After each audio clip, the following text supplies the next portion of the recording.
Hello and welcome to this Gaston County Community Talk Podcast. I am your host for this episode, Scotty Reed.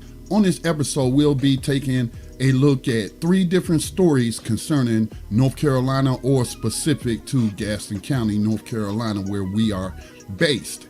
All right, so the first story is concerning a teacher in North Carolina who refuses to mask up during a pandemic with a deadly virus that's killing students, killing children, and she refuses to mask up. So we'll take a look at that story because she is saying that she has constitutional rights not to wear a mask. Is that true? Is that false? So we'll take a look at that story. Then out of Dallas, North Carolina, we will be looking at a story concerning a September 11th special ceremony commemorating the 20th anniversary of the 9/11 attacks, where terrorists flew planes into buildings. You know, that's what we were told. And I'm not going to go there. I know some of y'all are 9/11 truthers, but whatever. But we're going to take a look at that story with this special ceremony that's going on in Dallas, North Carolina on September the 11th. And lastly is sort of, I hope to be an educational piece where we will take a look at the definition of race baiting and whether or not people are accurately using that term to just throw out these accusations willy-nilly and whatnot. All right, let's get started. Our first story concerns an article that was published by newsobserver.com. Again, we'll post the links to these articles in the podcast description. You have this teacher who won't wear a mask at school, and it could cost her 2 months in pay, and she could wind up getting fired. The teacher is arguing that it's her constitutional right whether to wear a face mask at school, but the district cites guidance from health officials who recommend requiring masks. So this is just more nonsense from the usual anti-masking, anti-vasking suspects. In the article, Aurora Preston, who is an English teacher at South Johnston High School in Fort Oaks, argues that it should be her constitutional right whether she wears a face mask. She faces up to 9 weeks of unpaid leave and could lose her job as a result of her decision to not mask up on campus. It is not the job of government agencies to dictate when and where it is appropriate to utilize the rights afforded to me by being a citizen of the U.S., Preston said in a statement Wednesday. It is their job to uphold the Constitution, affording these rights to all citizens all of the time. So this is just nonsense, and this is ignorance. Now, I don't know what she teaches at this school, but apparently it isn't constitutional law. The Constitution gives you no such right, and it does give the power of the government to regulate various things, especially when it comes to the welfare and the safety of all its U.S. citizens. So she's being very selfish here. Here we are in not just a pandemic in the United States, but a global pandemic with a disease, COVID-19, that is transmitted from human to human through aerial droplets when a person is speaking. So this woman wants to sit up in front of children and just, flaunt the rules and think she has a right to infect others. I have taken to watching this YouTube channel. They also have a Facebook page, blackdoctors.org, and listening to these various doctors explain things. And just yesterday, I made a clip to share with one of my other networks of this doctor who was saying when it comes to so-called personal freedoms and then the health and safety of other Americans, she brought up the smoking argument. You know, it was people arguing that they have a right to smoke anywhere they want to. It's their body and what have you. But as she said, when you're in a pool and somebody pees in the pool, that pee doesn't just stay around that person, but it diffuses all throughout the pool, affecting other people. That's why they have no peeing in pool signs. I don't know. I haven't been to a pool lately. I imagine they still, have those rules and what have you, that you just can't be urinating in the pool. And then she also brought up the fact that many hotels and even restaurants and bars have no smoking policies. Why? Because that smoke that you're inhaling isn't just going into your lungs, but it's going into the environment. And secondhand smoke does cause cancer. That's why you have to go outdoors and smoke. And so here it is, we are under, a special circumstance with this dangerous virus that's killing people, that's killing children and getting them, very, very ill. And she thinks she has some kind of constitutional right. Where in the Constitution does it say that? Where in the Bill of Rights does it say that? Let's pull up the Bill of Rights, shall we? Here is a really brief version of the Bill of Rights.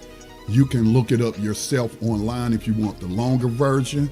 But the Bill of Rights says, which is known as the first 10 amendments to the U.S. Constitution, are summarized below. Number 1, freedom of religion, speech, press, assembly, and petition. Like when me and some of the other activists in Gaston County were protesting that racist, traitorous, false idol in the form of a monument to those who fought for the Confederacy, which tried to, again, overthrow the United States government. And I do have a story coming up touching upon that right after this one.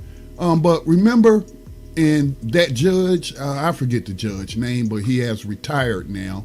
But that judge issued an unconstitutional order to say we couldn't protest within 300 feet of the courthouse, even though we were on a public sidewalk. We weren't disrupting activities going on in the court. And then they did that in a secret session. There was no public hearing where the public was notified that this judge was even considering issuing such a prohibitive order, which restricted the free speech of U.S. citizens outside of 300 feet of the courthouse. Well, we marched right up there and had a protest anyway, right? And what happened? He rescinded that order. All right, so number 2, a lot of people in Gaston County know this one, right? Because Gaston County is supposed to be a safe space for Second Amendment rights, but that wasn't the case when those new Black Panthers came to town. And, they weren't marching or anything, but they were attending a protest and were standing out there with their weapons. They certainly were arrested and charged with things like going to the public for the terror of the public or something along those lines. I have to find out what happened with their case. But number 2 is right to keep and bear arms in order to maintain a well-regulated militia. Number 3, no quartering of soldiers. That means they can't force you to take in soldiers, National Guard, and house them in your house. Number 4, freedom from unreasonable searches and seizures. Well, this is one that quite often gets violated in the United States as they prosecute their war on drugs. Speaking of, people want to talk about your body, your choice. Well, what about the people's choice to consume any kind of drug they want to? Do you stand up for them? Are you calling for an end of the drug war and saying their body, their choice? Let's see. 5, right to due process of law, freedom from self-incrimination and double jeopardy. Again, I spoke of due process earlier when that judge and whoever the petitioner was had this secret hearing to where he issued this order violating the free speech of Gaston County citizens, which we are first and foremost U.S. citizens, because the federal constitution trumps the state constitution. All right, and again, we're looking at the Bill of Rights in the U.S. Constitution. Let's see, rights of accused persons, e.g. right to a speedy and public trial. This is also kind of one of those amendments that's violated. We have a lot of people who sit in jail for years without getting a speedy trial. Khalif Browder, the 16-year-old who was arrested in New York, held in Rikers jail for 2 years, never got a trial. Then, when they found out they didn't have no cause to prosecute him, they let him out, and he was abused while he was in that jail, and he ended up committing suicide. So that's another one of the rights that we so-called have that isn't equally enforced. Let's see. Right of trial by jury in civil cases. Also, number 8, freedom from excessive bail, cruel and unusual punishments. Well, solitary confinement, which Khalif Browder was held in, has been determined to be unusual punishment, to be a cruel punishment by health professionals worldwide. You had these different international groups that stand up for people's human rights, and they have long been calling for an end to solitary confinement, which can damage a person's mental capacities even after just 24 hours of confinement. Excessive bail, I won't go into that too much, but it speaks for itself. Other rights of the people. How about the other rights of the people to be free from your COVID breath? Okay, how about that?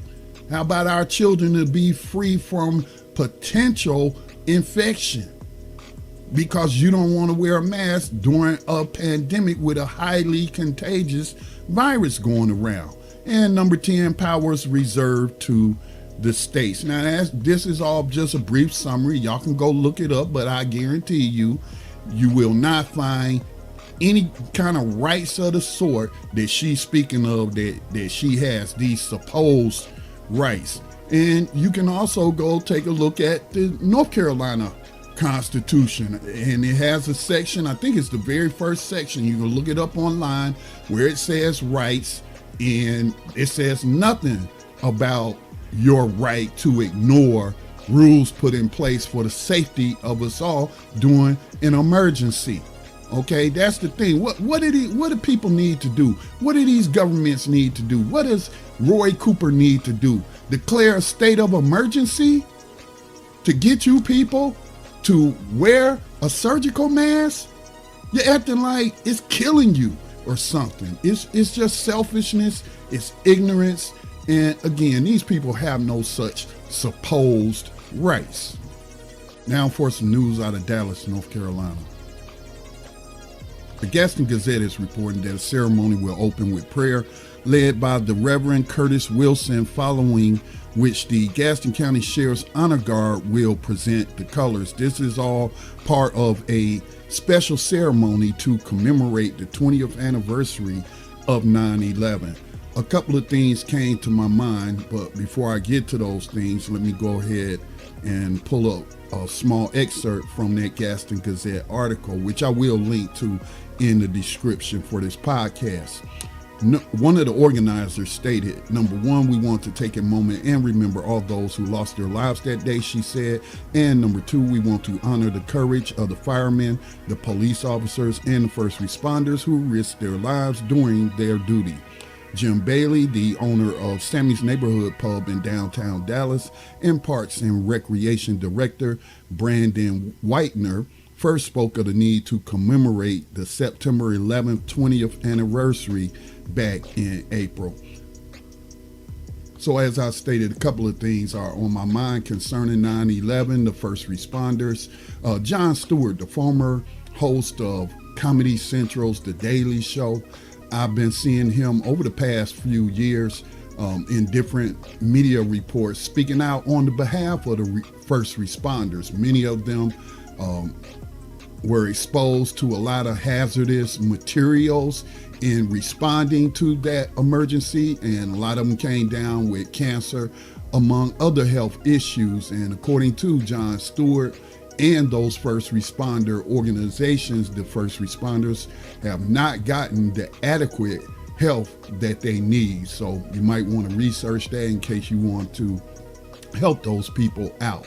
The second thing that comes to my mind is Dallas, North Carolina, the former county seat of Gaston County, North Carolina. That's where I believe the old courthouse was, which was built by victims of slavery. Well, it's still standing.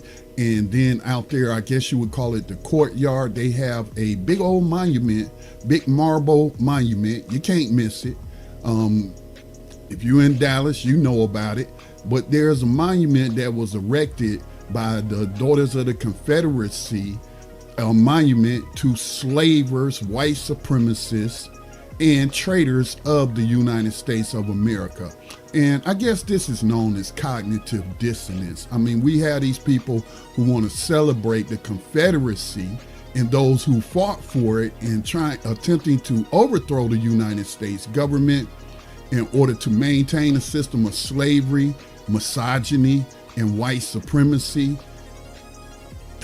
How can you do that? You must have cognitive dissonance in order to do such a thing. It's very duplicitous. And what you're doing is you're honoring people who killed more loyal Americans than Al-Qaeda ever did. So, that's just glaringly obvious to a person like me.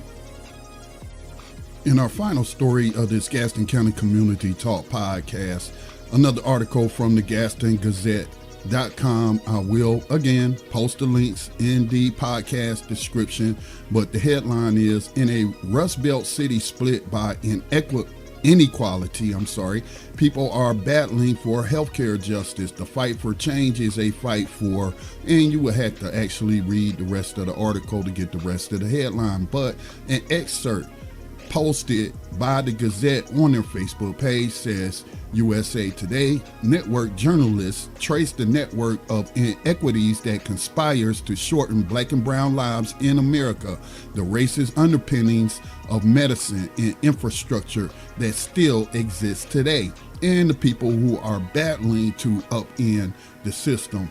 Now, this particular commentary I have is not so much about the article.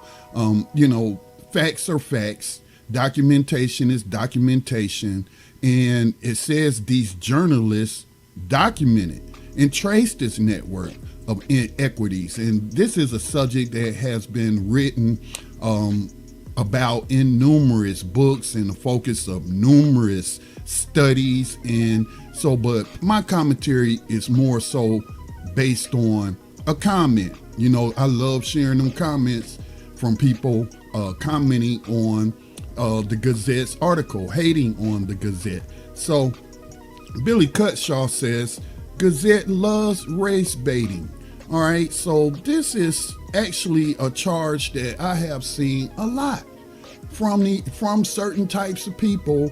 Whenever the Gazette publishes an article that touches upon race, has race mentioned in the headline, here they come. I don't know what's wrong with them, talking about race baiting.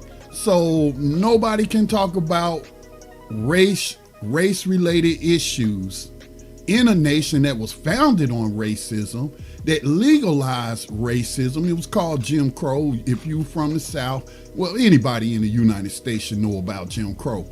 But whenever anybody brings these topics up, we have these people engaging in what I'm calling snowflakery. In my last podcast, I gave you a definition of snowflake. A snowflake is very fragile. At the little bit of heat, it starts melting. And so this person is engaging in snowflakery simply because of a headline, just because USA Today network journalists did a piece on it, documented some of the racial inequalities that exist in the healthcare system. Okay, yeah, inequalities exist along class lines, but guess what? Also along racial lines. Why do you get so triggered and calling something race baiting. I mean, what is race baiting? When these people put such comments or accuse you of doing such a thing, ask them, do they know the definition of race baiting? You know, when these people out here protesting critical race theory, tell them to define it, because they don't know. Because the definitions or the descriptions that they are giving in the news that I'm seeing is not what critical race theory is. So what is race baiting? You know, can y'all define that before you throw around these accusations of race baiting? Some might say your accusations of race baiting is race baiting. What's the definition of race baiting? But before I get to the Webster dictionary definition of race baiting, let me give you a definition of my own. Is it whenever somebody, or let's say whenever the Gazette published an article concerning race, these suspected racists get baited into making asinine comments in the comment section of articles that they did not read? Is that what it is? Is whenever somebody publishes something about race on the internet, you're going to call it race baiting because you've been baited to make a comment about an article on race? But that's not the definition. I know I'm just making up my own definition, but by the way some of these people act, you would think that just mentioning race is bait for suspected racists to come along and throw all these accusations and play the victim card, and they're getting real good at that. I don't want to say good at it, but they're doing it more and more frequently. These non black people, white people, claim and reverse racism and all that. Here's a county paper on his Facebook page, just simply publishing an article about racial inequalities, and this person is snowflaking out. It's a trip, man. So let's look up the definition of what race baiting actually is according to Webster. Race baiting is a noun, often attributive. A definition of race baiting: to the making of verbal attacks against members of a racial group. Well, what's some examples of that? What's some examples of that? Like, let's use history.